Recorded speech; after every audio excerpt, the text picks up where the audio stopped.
Good evening. कैसे हैं आप सब लोग। तो आज हम लोग साथ में हैं CA intermediate business and other laws के हमारे अमेंडमेंट्स के प्रोविजंस के अंदर, यानी कि क्या कुछ अमेंडमेंट नवंबर 20 के लिए आपके पास में है, यानी क्या कुछ चीजें यहाँ पे हुई हैं, उन सब पर हम लोग करने वाले हैं बच्चे लोगों को बातचीत। तो बहुत छोटे से अमेंडमेंट है, बहुत इजी बहुत इजी बहुत इजी।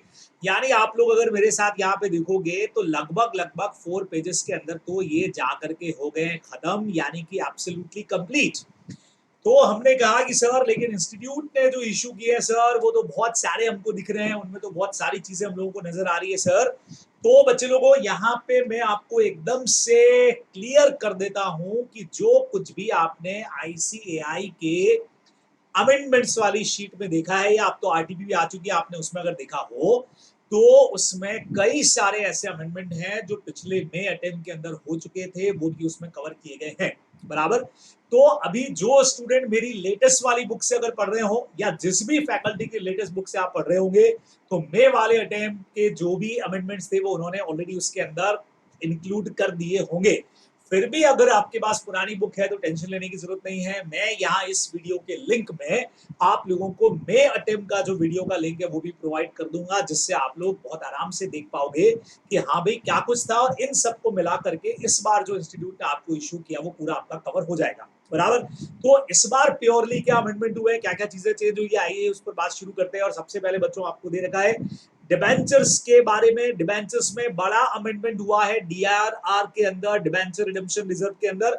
और सबसे बड़ी बात ये कि आप अपने अकाउंट्स वाले चैप्टर के अंदर, यानी अकाउंट्स का जो आपका सब्जेक्ट है, उसमें आप ऑलरेडी ये प्रोविजन पढ़ चुके हो।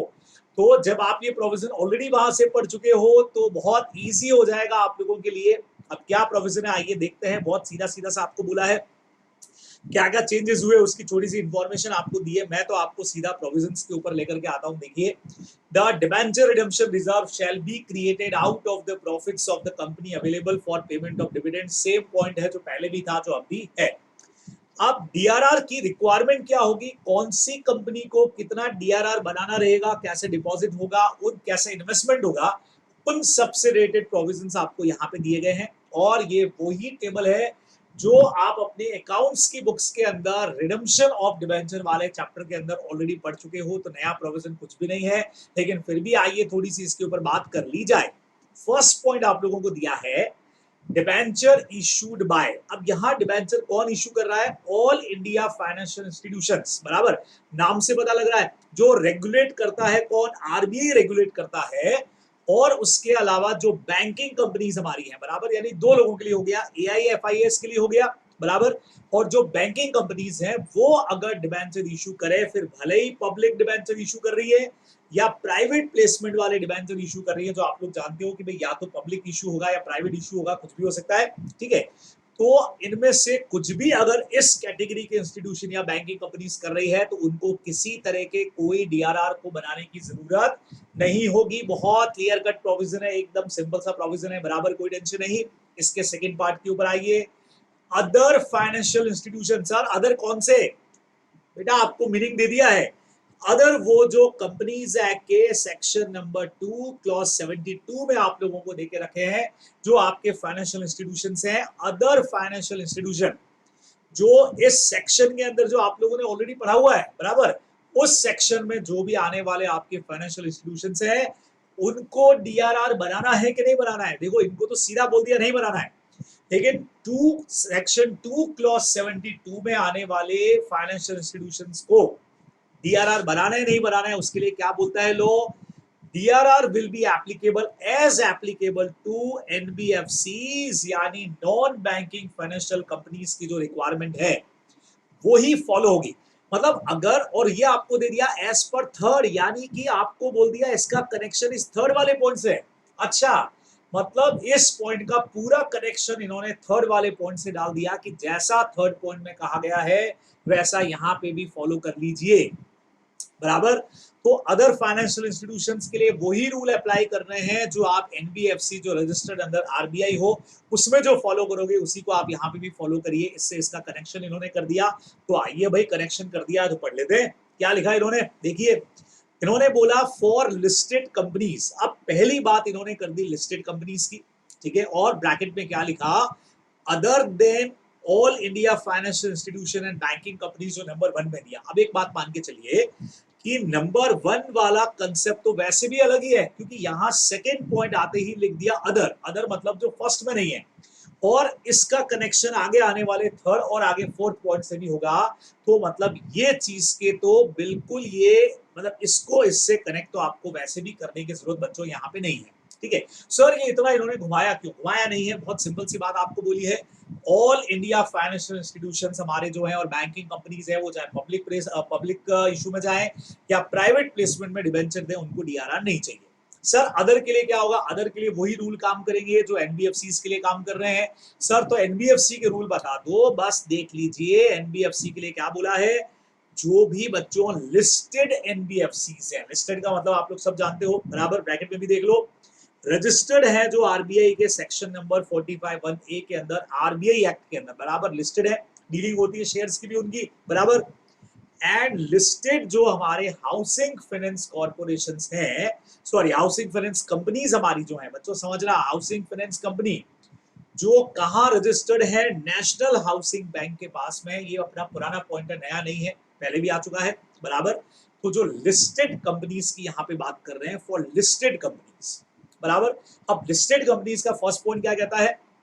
जो लिस्टेड अगर एनबीएफसी हो, बराबर, जो आरबीआई के अंदर रजिस्टर्ड है, या लिस्टेड हाउसिंग फाइनेंस कंपनीज अगर है, वो चाहे पब्लिक या प्राइवेट प्लेसमेंट करें, उनको डीआरआर बनाने की जरूरत नहीं है। कनेक्शन समझ लो, इससे इसका कनेक्शन दिया, बराबर। लेकिन इसमें भी दो पार्ट कर दिए हमने। एक हमने कर दिया, सबसे पहले लिस्टेड की बात कर रहे हैं और आगे जाकर के हम अनलिस्टेड की बात भी करेंगे। ठीक है, लिस्टेड के अंदर पहला आ गया listed NBFC and listed housing finance companies और अदर लिस्टेड। आप समझे इस बात को, यानी लिस्टेड को भी हमने दो पार्ट के अंदर डिवाइड किया है ना, ए और बी। लिस्टेड का ए और लिस्टेड का बी है, दोनों लिस्टेड ही। लिस्टेड के ए में सर कौन आ रहा है बेटा? लिस्टेड के ए में आ रहा है एनबीएफसी और साथ में हाउसिंग फाइनेंस कंपनीज। और इन दो के अलावा बाकी अगर कोई भी कंपनीज हैं तो वो अदर लिस्टेड कंपनीज यहाँ आ गई। तो हम कंपनी लॉ में ज्यादा फोकस, वैसे तो सब बॉडी कॉर्पोरेट में इंक्लूड है, लेकिन ज्यादातर अपना दिमाग जब कंपनी लॉ पे चलता है तो इन पे चलता है कि अदर लिस्टेड कंपनीज वो चाहे पब्लिक में जाए चाहे प्राइवेट प्लेसमेंट में जाए डिबेंचर इशू करने के लिए, उनको भी डीआरआर की जरूरत नहीं है। तो बच्चों देखो इसको कैसे याद कर सकते हैं। और हालांकि ये टेबल आप लोगों को याद है, एआईआई एफएससीज को और बैंकिंग कंपनीज को डीआरआर नहीं चाहिए। ठीक है सर, अदर फाइनेंशियल इंस्टीट्यूशंस क्या करें? उनके लिए जो आगे आपको बोला है लिस्टेड अनलिस्टेड वाला, पॉइंट नंबर 3 को चेक करो। तो एनबीएफसी के लिए तो क्लियर बोल दिया है, लिस्टेड कंपनी में जो भी एनबीएफसी आ रही है जो लिस्टेड अगर हो, बराबर, चाहे बच्चों एनबीएफसी हो लिस्टेड वाली, चाहे लिस्टेड वाली हाउसिंग फाइनेंस कंपनीज हो या अदर लिस्टेड कंपनीज भी हो, इन दोनों के अलावा भी, तो भी उनको डीआरआर की जरूरत नहीं है। सर इन्होंने इतना क्यों घुमाया? ऊपर ही लिख देते सर, एक तो जब नो डीआरआर लिखना ही था तो वहीं पे लिख देते, चलो कोई बात नहीं, वहीं पे लिखा गया था। लेकिन यहाँ इस टेबल के अंदर थोड़ा सा आपको सिस्टमैटिक तरीका दिया है। टेबल बिल्कुल वही है जो आप लोग अकाउंट्स के अंदर यूज करते हो। तो आप लोग इसको समझें कि यहाँ पे भी डीआरआर की जरूरत नहीं है। इतने सारे पॉइंट्स अपने पढ़ लिए, सब जगह से डीआरआर हमारा गायब है, बराबर, नहीं चाहिए। अब सर अनलिस्टेड कंपनीज की बात कर लेते हैं, आइए। ये भी सेम आपके फर्स्ट पॉइंट के अलावा की बात हो रही है। तो अनलिस्टेड में भी बच्चों वही दो पार्ट अपन ने किए, यानी कि अगर एक एनबीएफसी है, चाहे वो लिस्टेड हो चाहे अनलिस्टेड हो, बराबर। अगर कोई एचएफसी है, हाउसिंग फाइनेंस कंपनी है, चाहे ऊपर आपने पढ़ा चाहे लिस्टेड हो चाहे अनलिस्टेड हो, उसको डीआरआर की जरूरत नहीं पड़ेगी। मैं ऐसे भी याद कर सकता हूं, अगर आपसे कोई पूछे एनबीएफसी बताइए उसको डिबेंचर इशू करते वक्त डीआरआर चाहिए क्या? आप बोलोगे सर चाहे रजिस्टर्ड हो चाहे अनरजिस्टर्ड हो नहीं चाहिए। Housing finance company sir registered हो या अनरजिस्टर्ड हो नहीं चाहिए। अच्छा, उसके अलावा जो कंपनियां, उसके अलावा अगर कंपनियां लिस्टेड है बच्चों तो डीआरआर नहीं चाहिए।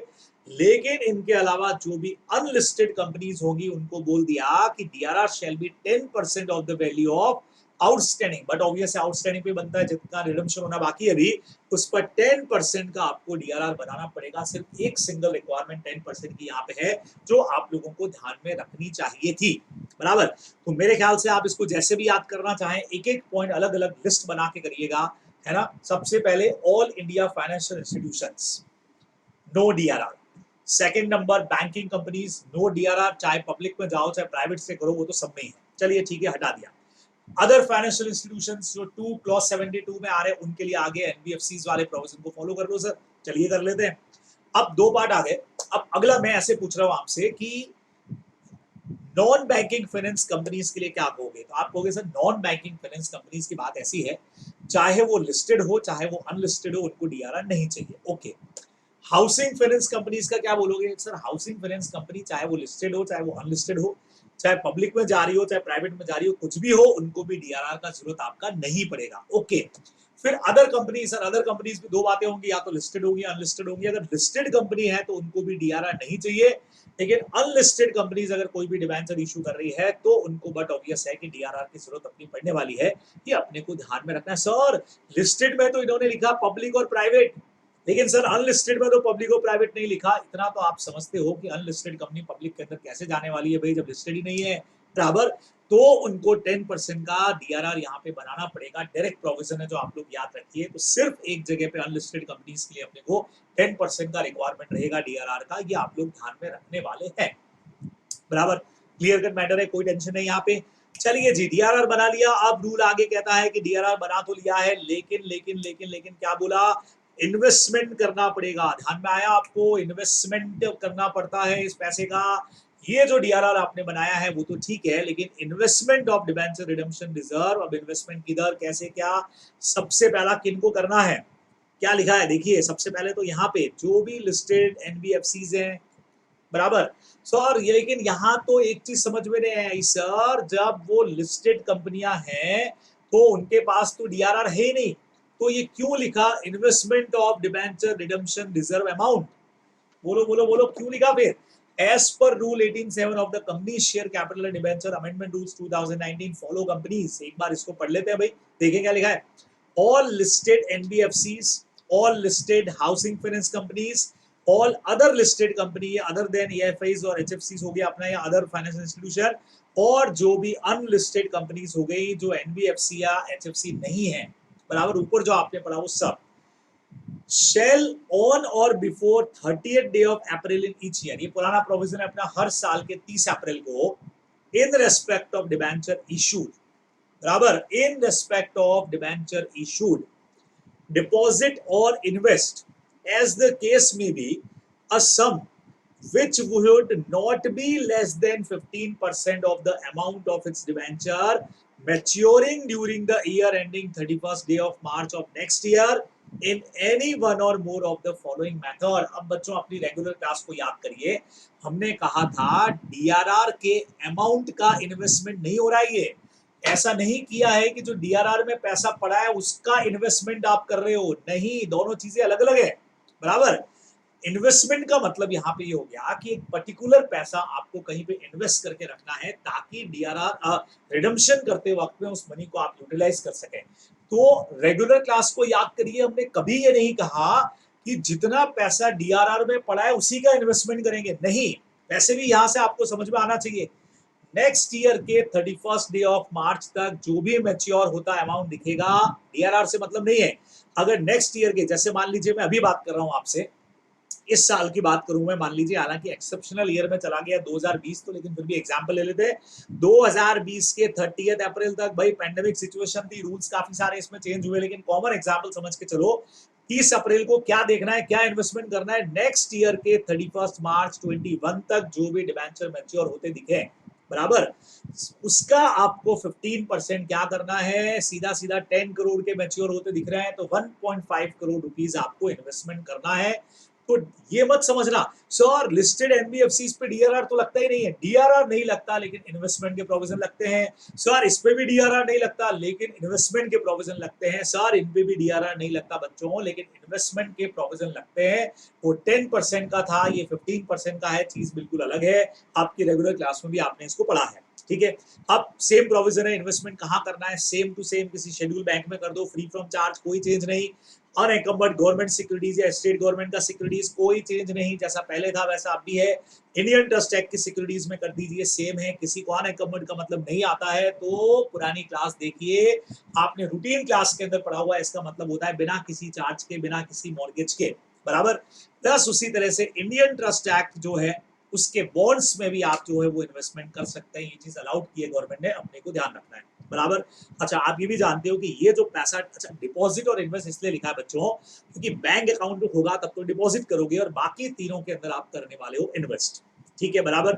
फिर क्या बोला, द अमाउंट डिपॉजिटेड और इन्वेस्टेड एट द केस में भी, ये अमाउंट अगर कहीं काम आएगा तो सिर्फ रिडम्पशन ऑफ डिबेंचर के काम में आएगा, उसके अलावा और कहीं भी यूटिलाइज नहीं होगा। फिर एक और खास बात जो आपने रूटीन क्लास में पढ़ी है, एनी टाइम ये बैलेंस 15% मेंटेन रहना चाहिए, कभी भी 15% से कम नहीं होना चाहिए।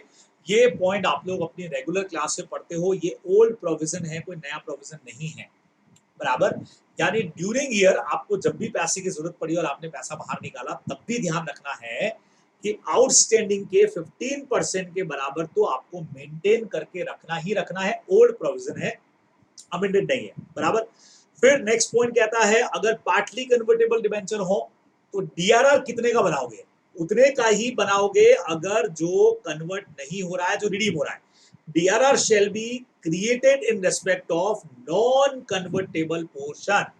भाई सीधा सा है, 1 लाख के हैं, 1 लाख का आपने हाफ ऑफ किया, आधे कन्वर्टेबल का प्रॉमिस है, आधा नॉन कन्वर्टेबल का प्रॉमिस है, तो 50,000 पे ही डीआरआर बनेगा, रिमेनिंग 50 जो कन्वर्टेबल है उस पर नहीं बनेगा, बराबर। और जो भी डीआरआर का अमाउंट आपने यहाँ पे रखा है वो डीआरआर भी सिर्फ कहाँ काम आएगा, रिडम्पशन के लिए यूज में आएगा, जैसा आप लोग जानते हो अच्छी तरह से। तो पुराना प्रोविजन है बच्चों, तो सर चेंज क्या हुआ, चेंज जो हुआ है इस पूरे प्रोविजन में वो सिर्फ ये डीआरआर की टेबल चेंज हुई है हमारी, उसके अलावा डीआरआर के प्रोविजन, डीआरआर का जो इन्वेस्टमेंट करने का प्रोविजन था वो लगभग वही है, चेंज नहीं है। तो ये एक प्रोविजन आप लोग ध्यान में यहाँ पे रख सकते थे। चलिए जी, नेक्स्ट पे आपको लेके आता हूं, छोटा सा एक चेंज हुआ है 134.3 जो कंटेंट्स ऑफ ऑडिट रिपोर्ट है बच्चे लोगों, उसमें छोटा सा नया प्रोविजन आकर के और ऐड हो गया। अब सबसे पहले तो ये देख लो कि सर ये प्रोविजन आके लगा कहाँ है, हमको तो आप ये बता दो बच्चों। तो आप जो भी नोट से पढ़ रहे होगे, स्टडी मैट से पढ़ रहे होगे, मैं मेरे नोट्स आपको यहाँ पे दिखा रहा हूँ, इससे आप लोगों को पता लग जाएगा। जब भी आप सेक्शन पढ़ेंगे, जो भी बुक से पढ़ रहे होंगे, तो 134 आपको दिखेगा ही, केवल आपके स्टडी मैट में भी दिखेगा, बराबर। अब 134.3 पे आ जाओगे तो आपको यहाँ पे बोर्ड के काफी सारे रिपोर्ट के कंटेंट्स नजर आएंगे। जब कंटेंट सारे आगे बढ़ते जाओगे सारे कंटेंट पे आ जाओगे तो आपको लास्ट में जाकर के कुछ अदर मैटर्स दिखेंगे as per company accounts rule 2014, ये आपको वहां नजर आएंगे। जब ये नजर आ जाए तो इस नजर आने में आपको ये फर्स्ट सेकंड थर्ड ऐसे पॉइंट्स और नजर आएंगे वहां पे, बराबर। देखिएगा वेदर आप स्टडी मैट से पढ़ रहे हो किधर से भी पढ़ रहे हो, ये आपको दिखेगा।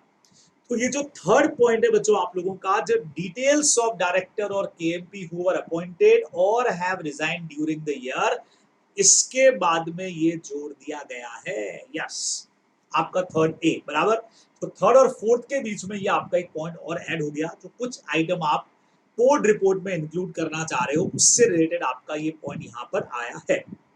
चलिए जी, बराबर, कोई टेंशन नहीं मेरे ख्याल से। तो अब आप मेरे साथ में यहाँ पे देखें कि मैं किस पॉइंट के ऊपर अब आपसे मैं बात कर रहा था। आ जाइए फटाफट से, क्या चेंज हुआ है मैं आपको प्रोविजन समझाने जा रहा हूं। अभी हमने लिखा the following clause shall be inserted a statement regarding opinion of the board. ठीक है सर, एक स्टेटमेंट लगाना है जिसमें बोर्ड का ओपिनियन होगा। सर किस बारे में होगा, विद रिगार्ड टू इंटीग्रिटी, बराबर, एक्सपर्टाइज एंड एक्सपीरियंस, बराबर, इंक्लूडिंग द उनका प्रोफिशिएंसी, कितना वो प्रोफिशिएंट लोग हैं, कितना कैपेबल लोग हैं, of independent director appointed during the year. अच्छा ठीक है, समझ गए भाई। देखिए, इंडिपेंडेंट डायरेक्टर्स के बारे में बीओडीज को एक सर्टिफिकेट या एक स्टेटमेंट साथ में लगाना पड़ेगा कि इंडिपेंडेंट डायरेक्टर जिनका भी उस साल में अपॉइंटमेंट हुआ है उनमें इंटीग्रिटी है, वो एक्सपर्टाइज नॉलेज रखते हैं, एक्सपीरियंस रखते हैं, प्रोफिशिएंसी रखते हैं। इस बारे में बोर्ड को एक स्टेटमेंट वहां पे लगाना पड़ेगा। ठीक है।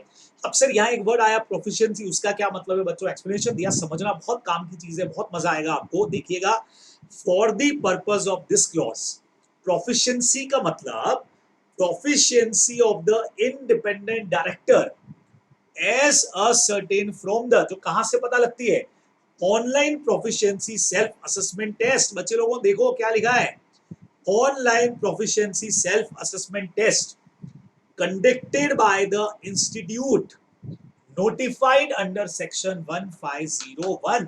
सर ये 1501 कौन सा सेक्शन है बच्चों? कंपनीज एक्ट का सेक्शन है ये 1501 जो है ये हमारा कंपनीज एक्ट का ही सेक्शन है। बंद हो भाई, क्या कर रहा है? यस, कंपनीज एक्ट 2013 का ही सेक्शन है। सीए फाइनल में पढ़ने वाला। सर ये क्या है सर, हमको बताओ सर। देखो बच्चों, आपको मैं सीधा सीधा प्रोविजन यहाँ से पढ़ता हूँ। मेरे पास में इस वक्त बेयर एक्ट है, और बेयर एक्ट में जैसे ही आप लोगों ने इंटर पास किया, इधर आप इंटर पास किया, सीए फाइनल में पहुंचे, फिर से कॉर्पोरेट लॉ पूरा पढ़ोगे और चालू होगा 149 से। तो 149 का सबसेक्शन 4 क्या कहता है? सुनना, every listed company shall have at least 1/3 of the total number of director as independent director। समझ रहे हो? बराबर। यानी कि यहाँ पे आपको एंड द सेंट्रल गवर्नमेंट में prescribe the minimum number of independent director in place of class of public company. चलिए वो भी बात करेंगे, वो अभी आपके कोर्स में नहीं है। यानी एक बात तो समझ में आ गई कि लिस्टेड पब्लिक कंपनीज के अंदर और कुछ पर्टिकुलर क्लास ऑफ कंपनीज में इंडिपेंडेंट डायरेक्टर का अपॉइंटमेंट कंपल्सरी है, यानी कि मस्ट है। ठीक है सर, इंडिपेंडेंट डायरेक्टर कौन होता है उसकी डिटेल आपको आगे इन्होंने दे दी है, सबसेक्शन 6 में दी, आपके कोर्स में नहीं है, सिर्फ सुन लीजिए। And independent director in relation to a company means जो अदर देन एमडी होगा, other than whole time director होगा, और एक पूरी लिस्ट आपको यहाँ पे दी है कि उसमें क्या क्वालिटीज होनी चाहिए, क्या नहीं होनी चाहिए। जैसे ऑडिटर में आप लोगों ने पढ़ा है ना, तो वैसे यहाँ कुछ क्वालिटीज है। ठीक है, फर्स्ट पॉइंट में लिखा है who is in the opinion of board. समझ रहा, बोर्ड के नजर में is a person of integrity and possess relevant expertise and experience. बच्चों फर्स्ट पॉइंट में जो बोर्ड की नजर में इंटीग्रिटी, एक्सपर्टाइज, नॉलेज और एक्सपीरियंस रखता हो, तो ये प्रोविजन का कनेक्शन इससे आ गया कि भाई ये स्टेटमेंट यहां इनको लगाना पड़ेगा। सर लेकिन आप तो 149 पढ़ा रहे हो, या 150 क्यों लिखा है? अब समझो 150 वाला जो हमारा कंपनीज एक्ट का सेक्शन है बच्चों, उसका हेडिंग सुनना, manner of selection of independent director and maintenance of data bank of independent director. यानी इंडिपेंडेंट डायरेक्टर्स का भी एक डेटा बैंक बनेगा पूरा कि कौन कौन कैपेबल है, और उसमें से आप इंडिपेंडेंट डायरेक्टर सेलेक्ट करने वाले हो बच्चों। यही आपको दे रखा है सेक्शन 1501 में कि जो भी इंडिपेंडेंट डायरेक्टर बनना चाहता है, विलिंग रखता है, इच्छा रखता है, कैपेबल होता है, वो जाकर के ये online proficiency self assessment test दे दे। उस टेस्ट के अंदर के हिसाब से उसको क्लियर कर ले, डेटा बैंक बन जाएगा, उसमें उसका भी नाम आ जाएगा। फिर कंपनी जब सेलेक्ट करेगी उस डेटा बैंक में से, तो उसका भी सिलेक्शन के अंदर नाम आ सकता है। ऐसा पूरा प्रोविजन आप यहाँ पे पढ़ने वाले हैं। 1501 में ये पूरा पॉइंट आपको देके रखा है, लेकिन आपके कोर्स में इतना सब कुछ भी डिटेल के अंदर नहीं है, तो अपने को ज्यादा दिमाग लगाने का जरूरत नहीं है। सर ये इंस्टीट्यूट कौन सा है? सर आईसीआई है क्या? सुन लीजिए, आईसीआई नहीं है। बराबर, मैं इस वक्त ऑनलाइन खोल के बैठा हूं इस इंस्टीट्यूट को, बराबर, और इसमें बकायदा मेरे सामने क्या क्या आ रहा है वो भी बता रहा हूं आपको। यहाँ लिखा है Indian Institute of Corporate Affairs. बराबर, Indian Institute of Corporate Affairs हमारा जो है वो ये काम करता है बच्चों। एक काम कर लेते हैं ना अपन, चलिए एक काम कर लेते हैं आप लोगों के लिए, और वो काम हमारा क्या होगा आपको बताता हूं मैं। हाँ जी, ये यहां से, अरे भाई क्या हो रहा है ये। चलिए चलिए चलिए काम कर लेते हैं अपन, आपको बढ़िया चीज बता देता हूं मैं।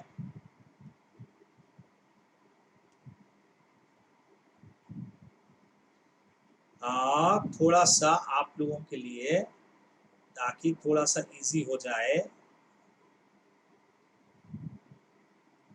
अरे भाई साहब, इजी होने के चक्कर में ये तो गायब ही हो गया।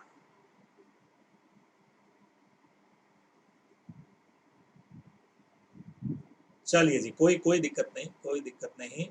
थोड़ा सा अपना मेहनत लगेगा, लेकिन अपन इस काम को भी कर लेंगे। आप देखिए, मैं आपके लिए यहाँ से ऑन ही कर देता हूँ मैं इसको।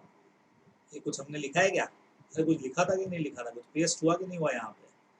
हुआ ही नहीं। चलिए कोई बात नहीं। ये देखिए, ऑनलाइन प्रोफिशिएंसी टेस्ट इस तरीके से आपको सामने दिखेगा। बराबर, और इसको जब मैंने यहाँ पे ओपन किया तो मैं देखता हूँ क्या आता है बच्चों। आप लोगों के लिए मैंने यहाँ ओपन करके दिखा दिया है ताकि आपको और नॉलेज मिल जाए। क्लियर लिखा है Indian Institute of corporate affair for registration with independent director data bank.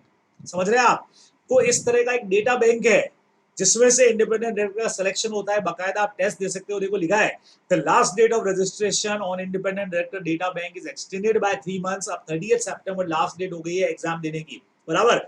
ये कोर्स में नहीं, सिर्फ थोड़ा सा और वाइड नॉलेज ले लो आप साथ साथ के अंदर की, सर क्या होता है कैसे होता है, थोड़ा सा आप लोगों को मैंने यहाँ पे और बता दिया। चलिए पढ़ लिया आप लोगों ने, देख लिया ये। तो ये जो इंस्टीट्यूट वर्ड आया था बच्चों, उसका मतलब ये था Indian Institute of Corporate affairs, government body है बेटा, भारत सरकार। ऊपर देख रहे हो आप सत्यमेव जयते का निशान लगा हुआ है ऊपर, गवर्नमेंट ऑफ इंडिया। और ये किसके अंडर में काम करता है? अपना वही एमसीए के अंदर ये बच्चों बना हुआ है, ध्यान रखोगे आप लोग। और ये सीधा सीधा पॉइंट था। तो for the purpose of this clause the expression proficiency का मतलब ये जो इंस्टीट्यूट ऑनलाइन टेस्ट लेता है उसके हिसाब से जो लोग कैपेबल होंगे उनकी बात यहाँ पे हो रही है। और जो भी आपने इंडिपेंडेंट डायरेक्टर सेलेक्ट किए उनके इंटीग्रिटी, एक्सपर्टाइज और एक्सपीरियंस के बारे में यहाँ पे एक स्टेटमेंट लगाना पड़ेगा। ये पॉइंट हमारा यहाँ आकर के चेंज हुआ है, जो थोड़ा सा आपको मैंने और डिटेल के अंदर बता दिया। ठीक है, बराबर, कोई टेंशन नहीं मेरे ख्याल से। अब बच्चे लोगों यहाँ पे अपने पास में आया 135 सीएसआर में एक चेंज है बच्चे लोगों। सीएसआर बोले तो सीएसआर में चेंज है सर, सीएसआर में क्या चेंज है? लो आओ बताता हूँ ना आपको। ये अपने नोट्स आ गए, और जैसा मैंने आपको कहा भी, जिन भी नोट से पढ़ रहे हो जरूरी नहीं है कि आप मेरे नोट्स ही पढ़ रहे हो। सारे लोग जो भी देख रहे होंगे ये वीडियो में, सबके लिए बात कर रहा हूँ इस वक्त के अंदर। ये मेरी बुक मैंने यहाँ पे ओपन करके रखी है इस वक्त में, तो थोड़ा सा मेरे लिए इजी हो जाए, ताकि अरे किधर गया हमारा शेड्यूल नंबर, अपने को चाहिए बच्चों 7 नंबर, अपने को चाहिए शेड्यूल 135 के साथ में जो अपन पढ़ते हैं ये रहा। अब अमेंडमेंट नोट्स के अंदर ये सारे पॉइंट भी डाले हुए हैं जो आपकी बुक में ऑलरेडी हैं। किसी ने नहीं पढ़े हो तो मेरा प्रीवियस वीडियो May 20 के अमेंडमेंट का देख लेना, उसमें आपको सारी चीजें अवेलेबल हो जाएंगी, सब चीज मिल जाएंगी उसके अंदर, बराबर। अब बच्चों यहाँ इस पॉइंट के अंदर हमारा ये जो एक पॉइंट था, कंट्रीब्यूशन टू द, बच्चों देखो, prime minister national relief fund और अदर फंड, इनके बीच में एक नया फंड हमारा और आकर के ऐड हो गया, बराबर। आप लोग सब जानते हो कोविड की वजह से पीएम साहब ने एक और बनाया है, बस वो जो एक और बनाया है उसके ऊपर चेंज हो गया, मतलब वो तो है ही है। और after the word prime minister relief fund, वो तो है, ये वर्ड आपको बीच में और लगा देना, और बाकी और अदर आ जाएगा। Prime minister citizen assistance and relief in emergency situation fund. बच्चों इस पे तो एमसीक्यू भी बन सकता है, पीएम केयर्स फंड, बराबर। पीएम केयर्स फंड का फुल फॉर्म बताओ, पीएम केयर्स फंड का फुल फॉर्म बताओ। पीएम केयर्स फंड तो आपने खूब सुना होगा ये, बराबर। तो prime minister citizen assistance and relief in emergency situation fund, उसमें भी अगर आप पैसा डाल रहे हैं तो वो 135 के हमारे शेड्यूल 7 की लिस्ट के अंदर कवर माना जाएगा। तो ये हटा कुछ नहीं है, बस ये पीएम केयर्स फंड और ऐड हो गया है। अभी तक सिर्फ था prime minister national relief fund, उसके साथ में अभी ये पीएम केयर्स फंड भी ऐड हो गया। तो इसका फुल फॉर्म भी पढ़ करके जाना। सर एग्जाम में मेन क्वेश्चन में अगर शॉर्ट लिख दे तो चल जाएगा, लेकिन एमसीक्यू इसके ऊपर अगर बना दिया तो आप लोग ध्यान रखेंगे कि इसका पूरा नाम क्या है। बढ़िया एमसीक्यू है, तो छोटा सा आपका ये चेंज था, मेरे ख्याल से कोई दिक्कत नहीं है। अब बच्चों बस इतने ही से अमेंडमेंट थे। अब सर ये क्या चेंज है? बच्चों कुछ भी चेंज नहीं है। अब इंडियन कॉन्ट्रैक्ट एक्ट हमारा जो है, पहले पढ़ते थे एक्सेप्ट जम्मू एंड कश्मीर, वो ओमिट हो चुका है, सबको पता है ये, बराबर। और अभी ये एप्लीकेबल हो गया है, this act may be called Indian contract act and applicable all over India, it extend to whole of India. बधाई हो सबको, खुशखबरी, सबको पहले से पता है, प्राउड की बात है हमारे लिए कि अब हमें एक्सेप्ट जम्मू और कश्मीर नहीं पढ़ना पड़ेगा। अब वो फाउंडेशन वाला डाउट भी आपका नहीं आएगा, सर जम्मू कश्मीर पे क्यों नहीं है, क्या वो भारत का नहीं है क्या? सब हमारा है भाई, ऑल ओवर इंडिया एप्लीकेबल है, ये आपको पता भी है। सेम बच्चों जनरल क्लॉजेज एक्ट के अंदर भी सेम था, और यहां बन गया। अब कई लोग आर्टिकल 317 की वजह से हुआ है, सॉरी आर्टिकल 370 की वजह से हुआ है, लेकिन अपने यहाँ पे जो अपने को लिखना है बच्चों, वो जम्मू एंड कश्मीर अपने को रीऑर्गेनाइजेशन एक्ट अगर लिखना चाहे तो, अदरवाइज सीधा सीधा सा अब हमारा जो जनरल क्लॉजेज एक्ट है वो भी एक्सटेंडेड हो गया है होल, यानी कि ऑल ओवर पे एप्लीकेबल है। चलिए जी, बस इतने से आप लोगों के अमेंडमेंट्स थे। फिर से मैं यहाँ क्लियर कर देता हूं बच्चों, अगर आपको ये लगता है सर इतने सारे इंस्टीट्यूट ने तो निकाले, आपने सिर्फ 4 पेज बोले बच्चों, वो इंस्टीट्यूट ने निकाले हैं May 20 प्लस November 20 के अमेंडमेंट्स मिला करके आपको दिए हैं। May 20 का ऑलरेडी वीडियो बन चुका है, आप वहां जाके देख सकते हैं, बाकी बुक में कवर अप ही है। ये November 20 के लिए जो डिफरेंट आपके चेंजेस थे वो मैंने आपको सारे यहाँ पे करवा दिए हैं। तो यहाँ आपकी अमेंडमेंट की क्लास होती है समाप्त, समापन समारोह हो गया है।